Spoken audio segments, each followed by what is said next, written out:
আসসালামু আলাইকুম সুপ্রিয় দর্শক, দেখতেই পারছেন এটা মিরপুর 1 নম্বর। যে উত্তর বিসিল যাওয়ার যে মেন রোডটা সেটাই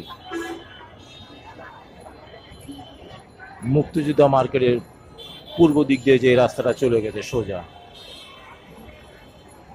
তা এত চওড়া রাস্তা, দুই সাইডে হকারের জন্য বন্ধ হয়ে গেছে, অল্প একটু জায়গা দিয়ে গাড়ি ঘোড়া চলছে।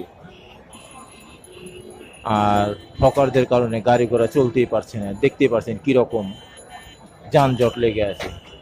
পুরো রাস্তাটা দখল করে আছে হকার। আর গাড়ি আসা যাওয়ার জন্য সর্বোচ্চ 20 ফিট রাস্তা খোলা রাখা হয়েছে, যেদিক দিয়ে গাড়ি যেতে পারছে না, জাম লেগে যাচ্ছে। অথচ রাস্তাটা 120 ফিট, আর 100 ফিটই বন্ধ করে রাখা হয়েছে হকারদের দ্বারা। এ হচ্ছে আমাদের বাংলাদেশ।